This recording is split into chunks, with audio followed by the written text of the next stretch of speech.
سارے صحابہ مل کے آئے، کہنے لگے عمر فاروق سے کہنا ہے نبی پاک کے زمانے میں تو ظاہراً غربت تھی، ابو بکر کے دور میں بھی غربت تھی، اب تو بڑا مال ہے، عمر سے سفارش کرو کہ عمر نیا کرتا پہنا کرے۔ ملکوں کے سفیر آتے، عمر وہی پھٹی پرانی چادر اوڑھ کے اور وہی کئی جگہ پہ پیوند لگے سوٹ پہن کے سفیروں کے سامنے بیٹھ جاتا ہے۔ عمر کو مشورہ دو، طے ہو گئی بات۔ سب نے جب مشورہ دے لیا تو سارے کہنے لگے یہ بتاؤ شیر کی مونچھ کو ہاتھ کون لگائے گا؟ کہنا کس نے ہے؟ بندہ بھی تو ڈھونڈو نا۔ میں کہا جناب میرا یہ خیال ہے کہ مولا علی شیر خدا کہیں گے، کیونکہ جس شخص کی عمر کو سب سے زیادہ حیا کرتے دیکھا وہ شیر خدا مولا علی ہے رضی اللہ تعالی علی کہیں گے، اس لیے کہ جناب علی تو کئی دفعہ جب گفتگو کرتے تھے تو حضرت عمر چپ کر جاتے تھے اور فرماتے تھے علی نہ ہوتا تو میں ہلاک ہو جاتا۔ تو کہا علی سے کہو۔ جناب علی شیر خدا کو بلایا، کس کام کے لیے؟ جی اللہ اکبر۔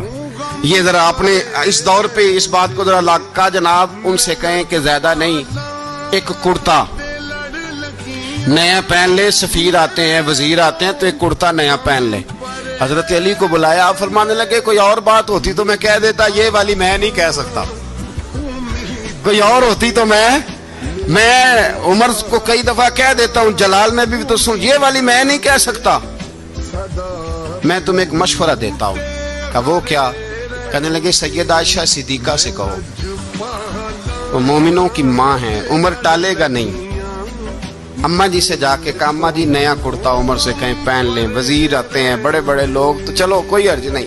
اماں جی نے کہا اچھا کوئی بات نہیں میں بلا لیتی ہوں۔ جناب عائشہ نے پیغام بھیجا، جب خادم نے کہا نا مصطفیٰ کے گھر سے پیغام آیا ہے تو 20 لوگ بیٹھے تھے، عمر کانپتے ہوئے اٹھے، کانپتے دوڑے۔ حضرت عائشہ پردے میں تھی تو فرماتی ہیں عمر اتحیات کی حالت میں بیٹھ گئے۔ کہا اماں جی دیر تو نہیں ہو گئی مجھے آنے میں؟ کہا نہیں ٹائم پہ آ گئے ہو، کس لیے بلایا تھا؟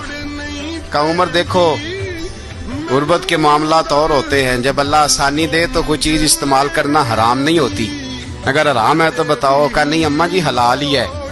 تو فرمایا پھر اتنے سفیر آتے ہیں مشیر آتے ہیں، اب تو مال غنیمت بڑا آتا ہے، ڈھیر لگ جاتے ہیں مسجد میں، تو چل ایک نیا کرتا تم بھی پہن لیا کرو، اور آپ نیا کرتا پہنو گے تو دھاک بیٹھے گی غیروں پر۔